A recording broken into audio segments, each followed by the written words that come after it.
Dan untuk mengetahui pergerakan saham hari ini, kita akan membahasnya bersama analis Bahana Sekuritas, Muhammad Wafi. Selamat pagi, Mas Wafi. Selamat pagi, apa kabar? Kabar baik. Oke, dan kita lihat nih banyak yang bahagia kayaknya karena indeks kita sudah tembus 5.100 pada pembukaan tadi. Apakah ini hanya sementara saja atau memang sudah saatnya IHSG dengan berbagai sentimennya naik ke angka ataupun ke level 5.100? Ya, kalau kita lihat memang sebenarnya sentimennya masih cukup bervariatif ya. Di satu sisi saya lihat memang masih ada kekhawatiran mengenai virus corona ini ya. Karena memang sampai sekarang kan belum ada obatnya sama sekali, dan kita lihat juga tingkat penyebarannya juga kan cukup bervariatif.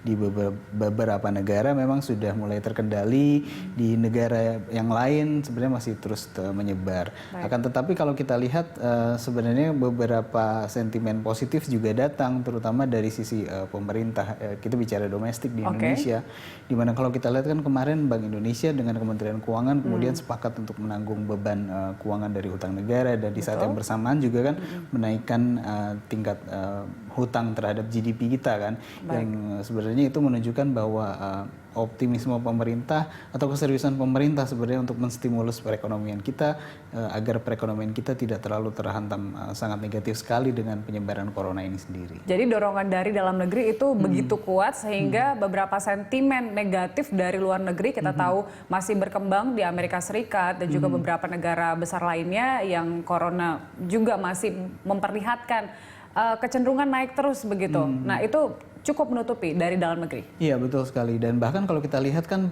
perkembangan dari bursa Amerika semalam saja gitu, di tengah kenaikan jumlah pasien corona yang terus meningkat, justru bursa Dow Jones kemarin berhasil ditutup positif karena memang para investor mulai mencari sikap sisi optimisme mereka, di mana mereka lebih banyak melakukan bargain hunting, terutama di saham-saham berbasis teknologi juga di sana, dan mereka sudah mulai view-nya sudah mulai melihat pas dari corona ini, view outlook mereka mulai diperpanjang sampai dengan 2021 dan seterusnya. Artinya memang ini saatnya investor sudah mulai kembali percaya kepada indeks ya. Mas Wafi, biasanya kalau misalnya dari angka yang ataupun level yang dari bawah begitu kemudian naik tajam, itu terjadi profit taking.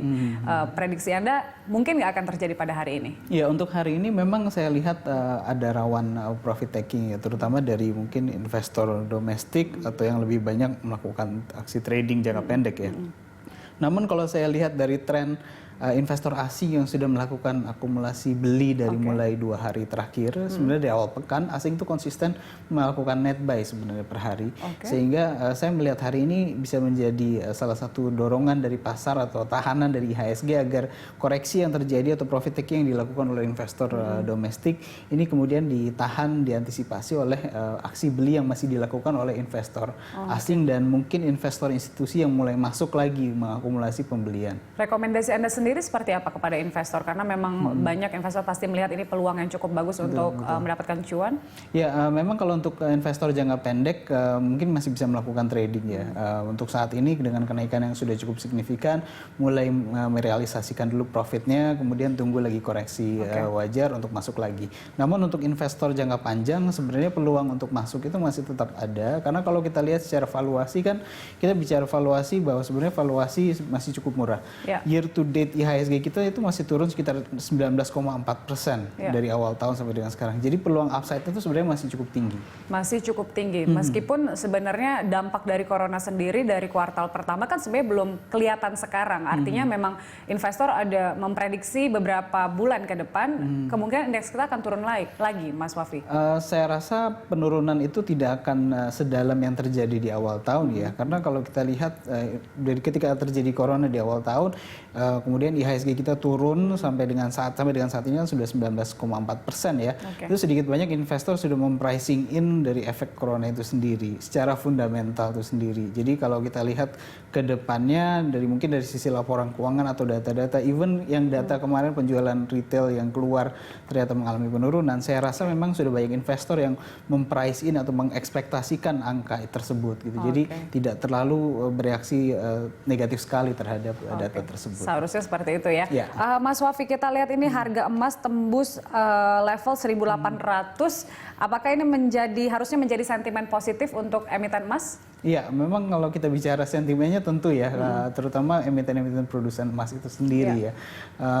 Memang ada beberapa emiten yang sekarang listing di Bursa Efek Indonesia. Kalau dulu kan kita hanya bicara mengenai aneka tambang saja, kemudian atau PSAB saja. Sekarang sudah ada MDKA juga, dan itu dengan tren kenaikan harga emas yang sekarang sudah hampir 1.800 dan bahkan beberapa analis memprediksikan bahwa harga emas di tahun ini bisa menyentuh angka 2.000. Jadi itu sebenarnya cukup positif sekali terhadap emiten. Ya, meskipun ada bahkan yang prediksi akan tembus 3.000 tapi tidak dalam waktu dekat sih, Iya, begitu betul. kan. Tapi kan naiknya cukup lama ya untuk emas. Tapi ya menurut Anda apakah ini saatnya investor untuk bisa masuk ke emiten emas atau seperti apa? Ya, kalau kita lihat dari trennya itu sendiri kan sebenarnya emiten emas sudah naik cukup signifikan ya. Kalau kita lihat MDKA sebenarnya kan kenaikannya sudah terjadi dalam 1 bulan terakhir ya. Jadi memang ada momen-momen ketika saham ini menunjukkan ada peluang koreksi, disitulah momen untuk masuk. Oke. Nah, kalau kita bicara properti, bagaimana proyeksinya menurut Anda? Untuk properti memang masih sedikit cukup berat kalau kita lihat, karena memang sektor ini lagging ya dan sensitif sekali terhadap pertumbuhan GDP kita. Oke. Dan kalau kita lihat berdasarkan dari secara sektoral saja, dari 9 sektor yang ada di IHSG, itu sektor properti itu adalah sektor yang mengalami penurunan terdalam kedua setelah agriculture. Paling berdampak ya? Iya, jadi dan saya lihat recovery-nya pun sepertinya cukup pelan, cukup lambat, karena memang masih menunggu sektor lainnya untuk kembali stabil, baru sektor ini akan terdampak positif. Properti harus masih bisa terkoreksi untuk saat ini. Artinya ada beberapa sektor lain yang mungkin masih bisa dilirik, Mas Wafi, apa saja? Untuk sektor yang bisa diperhatikan untuk saat ini tentu perbankan ya, karena basically yang pertama sifat perbankan itu kan cukup defensif dan sangat sensitif sekali, dan terutama sangat positif sekali dengan strategi-strategi atau stimulus-stimulus dari pemerintah itu sendiri untuk mendorong perekonomian. Itu yang pertama. Kemudian yang kedua, secara valuasi yang memang masih cukup murah sekali itu adalah auto sebenarnya, seperti Astra International. Kemudian sektor yang defensif lagi seperti telekomunikasi, seperti Telkom, Jasa Marga, Pegas. Kemudian sektor tower seperti sarana menara atau TOWR kodenya di situ. Itu beberapa sektor yang bisa diperhatikan. Yang dihindari saat ini itu adalah sektor pertambangan. Selain pertambangan emas ya. Iya, selain emas.